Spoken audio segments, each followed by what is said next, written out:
Hey everybody, what's going on? This is Matt, and today I wanted to talk about something that I think is kind of interesting, and it's not pointed out a lot, and it's people that don't like to read that are learning a language. And I'm a big advocate for reading as a solid and an important study method when learning a language. And I think a big reason why some people aren't very successful in language learning is that they don't like to read in general, and as a result of that, they don't ever think to incorporate reading into their language learning process. Reading has so many advantages from a vocabulary acquisition front, from a grammar perspective, and it can be so massive in the end of the day. And it's also a very compelling method compared to flashcard systems and things like that. But that's fine and all for people that love to read. I love to read. I try to read 52 books every single year. I usually fall short of that with something like 30, but I love to read, and a lot of other people like to read. But for people that don't like to read, I think that they never really think to incorporate this aspect into their language learning process because they're not even reading in their native language. And I understand, why. There's just so much content out there that reading can just seem very slow, right? Like you have YouTube that you could watch, you have Netflix shows, you have like kind of video games, even though you might read in video games, but you have all this like content that's very, you know, rapid paced, right? It's kind of you have the visual reference already taken care of for you, and all these things, and because there's also so much content out there from like a Netflix perspective and things like that, people don't think to like just read a fiction book or things like that.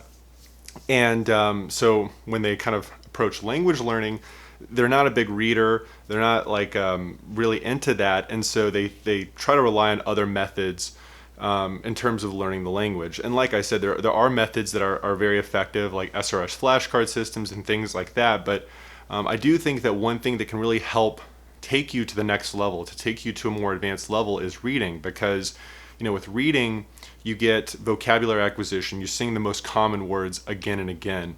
You're seeing specialized vocabulary when you read the same content over and over again. You're picking up those less common words, and it's kind of a more fun method, and it's kind of just naturally happening over time as you read content versus having to review flashcards endlessly or learn these kind of flashcards where you might not know if you ever need to use that random word that you're learning. And then you're also getting the advantage of seeing grammar in context and not having to review a grammar book because you're seeing conjugated verbs and in different tenses and things like that. So, the problem is like when you kind of write off reading, you're only left with so many methods, right? Because pretty much like from a vocabulary acquisition perspective, you're relying on the flashcard system to take you all the way to fluency, where you probably need to know tens of thousands of words. You're only relying on grammar books or things like that to kind of internalize those grammar to internalize that grammar content. And the thing about it too is that audio content, while it's important and it's good, can only take you so far, in my opinion, right? It's hard to learn a lot of new words simply from audio content. It's hard to internalize grammar content with just audio content, right? Especially because you don't have, in a lot of cases, like the transcript. You don't have the grammar like in front of you, or the definition of the word quickly available to you when you hear that audio content. But with reading, you have that visual reference, right? You can always look something up in Google Translate. You can take your time with it versus audio content's constantly going. You might not have that transcript and things like that. So, when you don't have reading as a part of your process, you're just losing this huge kind of resource for learning the language. So, if you're not a big reader, I encourage you to try your best to try to get reading into your language learning routine. And just read in general, even in your native language, because there's so many advantages from reading. I know it can be very tough at first, but you can find very compelling material out there. You don't have to read 52 books a year or anything like that. Just start off with the basis of finding material that you want to learn about. Like what is something that's interesting to you? Is it cars? Is it gardening?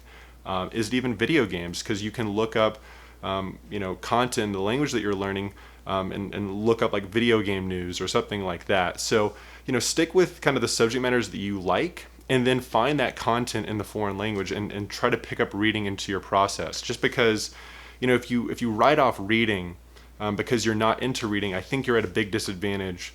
Maybe not at the beginning stages, but definitely later down the road, because I think it really is a very critical way to learn a lot of kind of vocabulary later on, to internalize grammar later on, versus purely relying on audio methods or a grammar book or things like that. So kind of that's what I had to say. Let me know what you think, and I'll see you in the next video. Take care.